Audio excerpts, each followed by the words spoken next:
আল্লাহর নবী বললেন সুদ সম্পূর্ণভাবে হারাম করা হলো। আল্লাহর নবী বললেন, ও আমার সাহাবারা, আমার উম্মতিরা, তোমরা শোনো, তোমাদের জন্য সুদ সম্পূর্ণভাবে হারাম করে দেওয়া হলো। আল্লাহ রাব্বুল আলামিন কুরআনুম মাজিদের 2 নম্বর সূরা আল বাকারা 275 নম্বর আয়াতে আল্লাহ রাব্বুল আলামিন বলছেন, আহাল্লাল্লাহুল বাইআ ওয়া হাররামার রিবা। আল্লাহ রাব্বুল আলামিন ব্যবসা বাণিজ্যকে হালাল করে দিয়েছে, আর সুদকে আল্লাহ রাব্বুল আলামিন হারাম করে দিয়েছে। আমাদের জেলায় জেলায় সুদ ঢুকে গিয়েছে। বর্তমান সময়ে আমাদের মহল্লায় সুদ ঢুকে গিয়েছে। বর্তমান সমাজে আমাদের বাড়ি বাড়ি ঘরে ঘরে সুদের ব্যবসা, সুদের লেনদেন ঢুকে গেছে। কিন্তু আল্লাহ রাসূল তিনি আগে জানতেন, আল্লাহ রাসূলকে আল্লাহ জানিয়েছেন, আল্লাহ রাসূল জানেন যে সুদের ব্যবসাটা প্রকটভাবে শুরু হয়ে যাবে।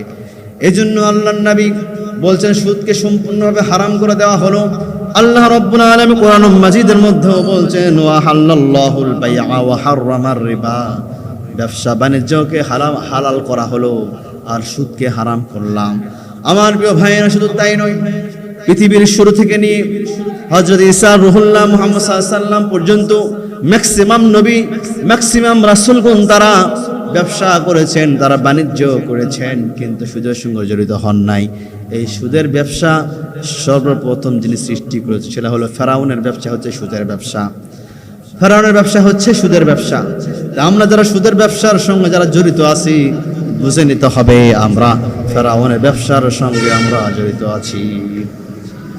এই সুদকে বন্ধ করতে হবে।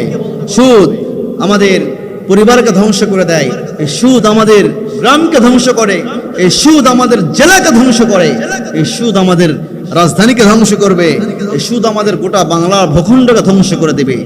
ভাইরা, এই সুদ থেকে আমাদেরকে বেঁচে থাকতে হবে, সুদকে আমাদেরকে বাদ দিতে হবে, সুদ আমাদেরকে বন্ধ করে দিতে হবে। আল্লাহ পাক আমাদের আমল করতে তৌফিক দান করুন। আমিন।